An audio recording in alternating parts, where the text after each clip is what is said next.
you as an independent artist, you have to get in front of people for just the opportunity for them to know who you are. And Exactly. that's what ads will work for the most.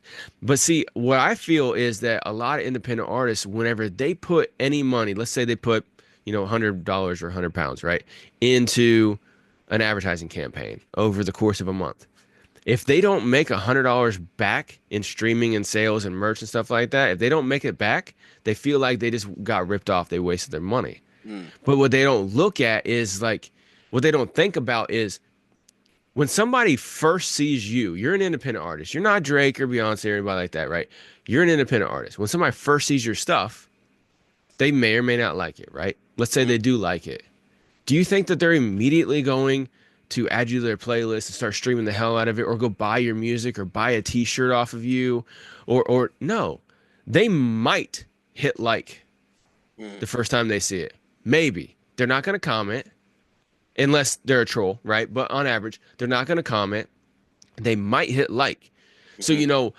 I was talking with an artist last week about Google Ads and about how I use them whenever I work with artists to help them grow their YouTube channel. And I believe YouTube is better than any other social platform Mhm. to help grow. And I was telling him, he was like, yeah, man, but do Google ads even really work, man? Because, I've been seeing, I saw some stuff or whatever. I ran an ad one time and yeah, I got a lot of views, but like I got a little bit of likes and I only got like one comment.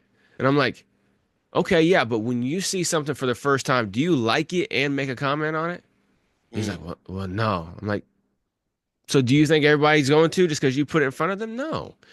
They got to see it multiple times and not just see that, but see other things from you before they hit a like, before Definitely. they make any decisions, right? Because of the oversaturation we talked about earlier, right? Mhm. They want to see, they're like, you know, by now in 2025, so many people have seen fly by night artists that may have one or two good songs and then they just fall off the face of the fucking earth.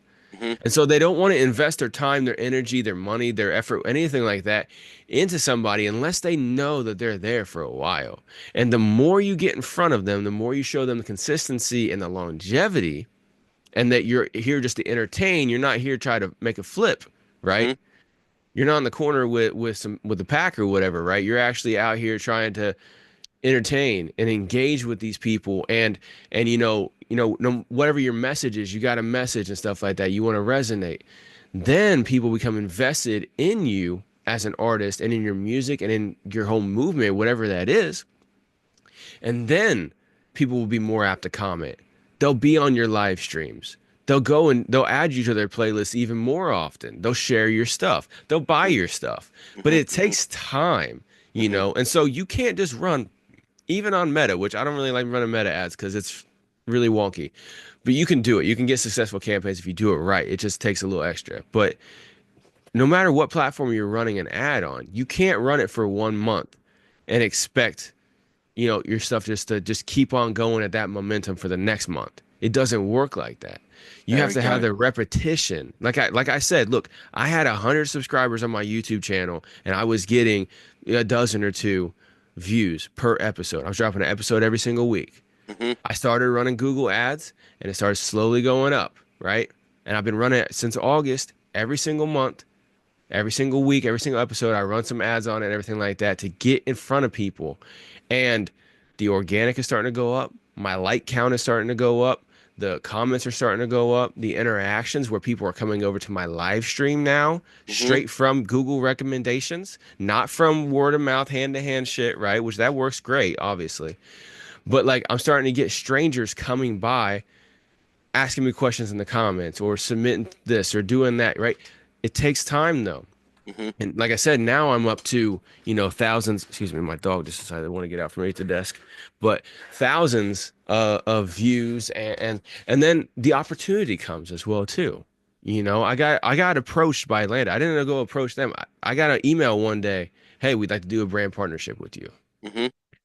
Yeah, and so if I didn't have my podcast, my YouTube channel growing, to where I was getting, thousands of subscribers and thousands of views every single episode, Yeah. then I wouldn't have gotten approached from somebody like Lander, who is a worldwide company, and says, Yeah. "Hey, we want to do a brand deal with you." And Hmm. I told that artist that the other day that I spoke with as well too. I'm like, "Look, man, opportunity comes once you show growth." And he's like, Yeah. "Yeah, but man, then that looks fake though. It looks fake to you, but it's not.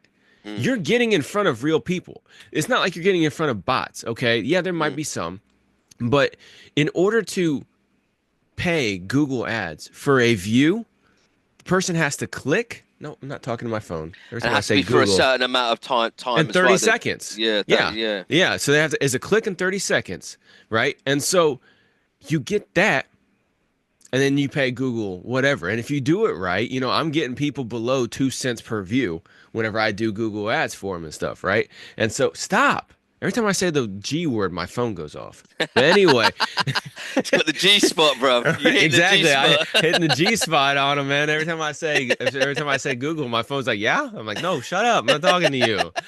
But but anyway,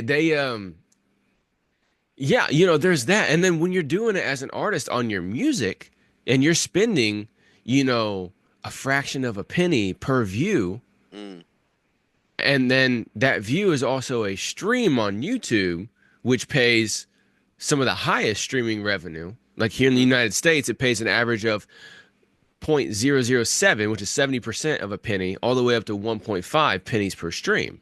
Hmm. And that's an average, right? It's a big aggregate. It actually technically goes from 0.002, 20% of a penny, all the way up to 3 cents. It just Hmm. depends on a lot of different things. Premium, country streamed, if it's on your channel or somebody else's, because it pays more if it's on somebody else's channel.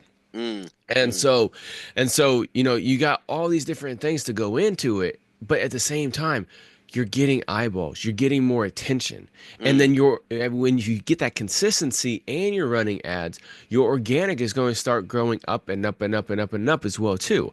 But it Hmm. Hmm. depends on if you're entertaining, if you're Hmm. pointing it at the right people. If you make a boom bap hip hop track where you're doing a bunch of skateboarding tricks, right? And you market it to Slipknot fans, you can spend however much money you want to. You're only going to get a very small percentage of those people who will cross over, Hmm. right? But if you market it to people who like skateboarding, people Hmm. who like Lupe Fiasco, for instance, right?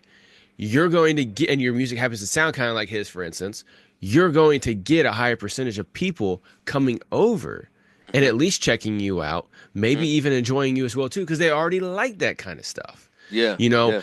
And it goes the same way with when you do these playlisting, which I think playlisting is a dead art, right? It's a dead form of promotion, Hmm. unless you're having your fans add you to their playlist, right? When they organically add you to their playlist, workout playlist, gym playlist, going to work, whatever, right? That is the only type of playlisting that actually works. Hmm. Because all these other playlisting scams, I call them, right? These providers and stuff like that, they give you the promise of you're going to get a lot of streams because we have these big name artists on these playlists and we have X amount of people who supposedly listen to these playlists every day.